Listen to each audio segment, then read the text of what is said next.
ശബരിമലയിൽ തിരക്കിന് ശമനമായതോടെ സന്തോഷമായിട്ട് ദർശനം നടത്തി തീർത്ഥാടകർ ഇന്ന് പരമാവധി ബുക്കിംഗ് ആണ് രേഖപ്പെടുത്തിയിട്ടുള്ളത്. ധനു 1-ന്റെ ഭാഗമായി ഇന്ന് പ്രത്യേക പൂജകൾ നടക്കുകയാണ്. ജസ്റ്റിസ് ദേവൻ രാമചന്ദ്രൻ ദർശനത്തിനായി ശബരിമലയിലെത്തി. സന്നിധാനത്ത് നിന്ന് രാഹുൽ സുരേഷ് ആണ് ചേരുന്നത്. Rahul, good morning. രാഹുൽ തുടങ്ങിയിരിക്കുന്നു അല്ലേ?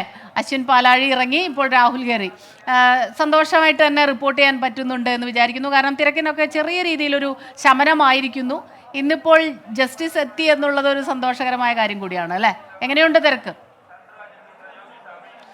Christina, Smitha, very good morning. അശ്വിനും ഷിബിനും 14 ദിവസത്തെ റിപ്പോർട്ടിംഗ് കഴിഞ്ഞ് ഇന്നലെ രാത്രിയോടുകൂടി ഇറങ്ങി. അതിനുശേഷം ഇന്ന് ഞാനും മനുവും സന്നിധാനത്ത് എത്തിയിരിക്കുകയാണ്. ഇനിയുള്ള ദിവസങ്ങളിൽ ഞങ്ങളായിരിക്കും ഇവിടെ നിന്ന് കാര്യങ്ങളെല്ലാം റിപ്പോർട്ട് ചെയ്യുക.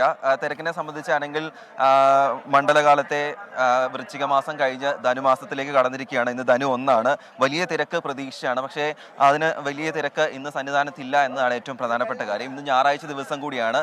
ആ രണ്ട് കാര്യങ്ങൾ പരിഗണിച്ചുകൊണ്ട് കൂടുതൽ ഭക്തർ ഇന്ന് സന്നിധാനത്തേക്ക് എത്തുമെന്നൊരു പ്രതീക്ഷയുണ്ടായിരുന്നു. പക്ഷേ വലിയ തിരക്ക് സന്നിധാനത്തില്ല. സുഗമമായ ദർശനമാണ്. മല ചവിട്ടി സുഗമമായ ദർശനം കഴിഞ്ഞ് അയ്യപ്പന്മാർ മലയിറങ്ങുന്ന കാഴ്ചകളാണ് ഇന്ന് ഉള്ളത്. ഇന്ന് ഏതാണ്ട് മണിക്കൂറിൽ 3882 പേരാണ് ഓരോ മണിക്കൂറിലും മല ചവിട്ടുന്നത്. 90,000-ഓളം പേരാണ് ഇന്ന് വെർച്വൽ ക്യൂ വഴി ബുക്ക് ചെയ്തിട്ടുള്ളത്. അതോടൊപ്പം തന്നെ 10,000 മുതൽ 15,000-ഓളം ആളുകൾ സ്പോട്ട് ബുക്കിങ്ങിലൂടെയും എത്തുമെന്ന പ്രതീക്ഷ ദേവസ്വം ബോർഡിനുണ്ട്. അതോടൊപ്പം തന്നെ കാനന പാതകൾ വഴി 5,000-ഓളം ആളുകൾ കൂടി എത്തുമെന്നൊരു പ്രതീക്ഷകൾ കൂടിയാണ് ഉള്ളത്. എന്താണെങ്കിലും നിയന്ത്രണ വിധേയമാണ് കാര്യങ്ങൾ.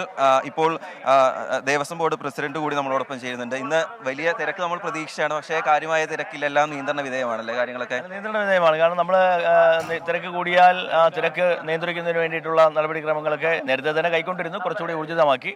അതുകൊണ്ട് തന്നെ അത് ഫലം കണ്ടു തുടങ്ങിയിരിക്കുന്നു. പിന്നെ ഞങ്ങളിപ്പോൾ ചെയ്തിരിക്കുന്നത് ഈ നടപ്പന്തലിൽ കുട്ടികൾക്കും ഡിസേബിൾഡ് പേഴ്സണുമായി നേരത്തെ തന്നെ 9-ാം നമ്പർ റോ ഉണ്ട്.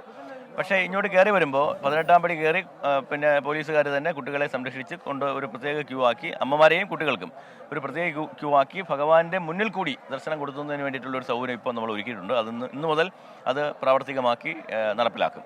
ഇനിയിപ്പോൾ സ്കൂളുകളൊക്കെ അടയ്ക്കുകയാണ്, പരീക്ഷ കഴിയാണ്. അപ്പോൾ വരും ദിവസങ്ങൾ കൂടുതൽ തിരക്ക് പ്രതീക്ഷിക്കുന്നുണ്ട്. അപ്പോൾ എന്താണ് പ്രത്യേക ക്രമീകരണങ്ങൾ തിരക്ക് പ്രതീക്ഷിക്കുന്നത് കൊണ്ടാണ് കുട്ടികളുടെ വരവ് കൂടുതൽ ഉണ്ടാകുമെന്ന് പ്രതീക്ഷിച്ചാണ് ഇത്തരത്തിലൊരു സൗകര്യം നമ്മളും പോലീസുമായിട്ട് ബന്ധപ്പെട്ട് ഒരുക്കിയിരിക്കുന്നത്.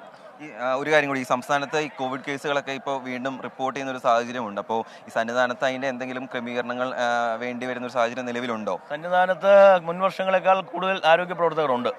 പമ്പയിൽ തന്നെ നല്ല ഇൻസെൻറ്റീവ് കെയർ യൂണിറ്റ് ഉൾപ്പെടെയുള്ള ആശുപത്രിയുണ്ട്. സന്നിധാനത്തുണ്ട്. ആരോഗ്യ പ്രവർത്തകർ വളരെ കൂടുതൽ കഴിഞ്ഞ പ്രാവശ്യത്തേക്കാൾ വിന്യസിച്ചിട്ടുണ്ട്. അതുകൊണ്ട് വലിയ പ്രശ്നങ്ങൾ ഉണ്ടാകുമെന്ന് തോന്നുന്നില്ല. അതോടൊപ്പം തന്നെ ക്രിസ്റ്റീന, രാവിലെ ചെറിയ മഴയൊക്കെ ഉണ്ടായിരുന്നു.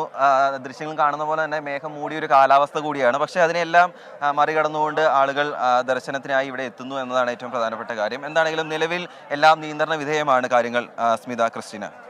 ശരി, എന്തായാലും രാഹുലും മനുവും തണുപ്പൊക്കെയാണ്, സൂക്ഷിക്കുക, രണ്ടുപേരും ആരോഗ്യമൊക്കെ നോക്കുക, നന്നായി റിപ്പോർട്ട് ചെയ്യുക. നല്ലൊരു ദിവസം ആശംസിക്കുന്നു. അതെ. 24 5-ന്റെ വജ്രത്തിളക്കം.